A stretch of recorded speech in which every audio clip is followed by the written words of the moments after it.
Hi friends, ഇന്നിവിടെ നമ്മൾ discuss ചെയ്യാൻ പോകുന്നത് കൺവേർഷൻസ് എന്ന് പറഞ്ഞിട്ടുള്ള ഈ ഒരു ക്യാമ്പയിനെ കുറിച്ചാണ്. കൺവേർഷൻസ് ക്യാമ്പയിൻ യൂസ് ചെയ്യുന്നത് എന്തിനാണെന്ന് പറഞ്ഞുതരാം.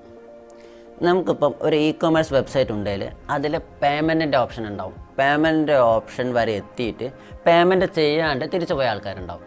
അപ്പോൾ അങ്ങനത്തെ ആൾക്കാരെ നമുക്ക് എന്ത് ചെയ്യാൻ പറ്റും? റീമാർക്കറ്റ് ചെയ്ത് കൺവേർഷൻസിലേക്ക് കൊണ്ടുവരാൻ പറ്റും. അതായത് ഇതിൽ നിങ്ങൾ പേയ്മെൻറ്റിൻ്റെ ഓപ്ഷൻ കഴിഞ്ഞുള്ള സക്സസ് പേജാണ് നമ്മൾ ഗോളായിട്ട് സെറ്റ് ചെയ്യുന്നത്. അങ്ങനെ സെറ്റ് ചെയ്ത് കഴിഞ്ഞാൽ അതിന് തൊട്ട് മുമ്പ് വെച്ചിട്ട് ആരെങ്കിലും സ്കിപ്പ് അടിച്ച് പോലെ അവരെ വീണ്ടും വീണ്ടും വീണ്ടും ആഡ് കാണിച്ച് നമുക്ക് എന്ത് ചെയ്യാൻ പറ്റും? ആ സക്സസ് പേജിലേക്ക് എത്തിക്കാൻ പറ്റും. അതായത് നമുക്കത് കൺവേർഷനായിട്ട് മാറ്റാൻ പറ്റും. അപ്പോൾ അതിന് വേണ്ടിയിട്ടാണ് നമ്മൾ ഈ കൺവേർഷൻസ് എന്ന് പറഞ്ഞുള്ള ക്യാമ്പയിൻ യൂസ് ചെയ്യുന്നത്. അപ്പോൾ ഇന്നത്തെ ഒരു വീഡിയോ നിങ്ങൾക്ക് ഇഷ്ടപ്പെട്ടെന്ന് ലൈക്ക് ചെയ്യുക, നിങ്ങളെ അഭിപ്രായങ്ങൾ കമൻറ്റ് ചെയ്യുക, ഷെയർ ചെയ്യുക. അപ്പോൾ എൻ്റെ ചാനൽ ഇതുവരെ സബ്സ്ക്രൈബ് ചെയ്തില്ലെങ്കിൽ സബ്സ്ക്രൈബ് ചെയ്യുക. താങ്ക്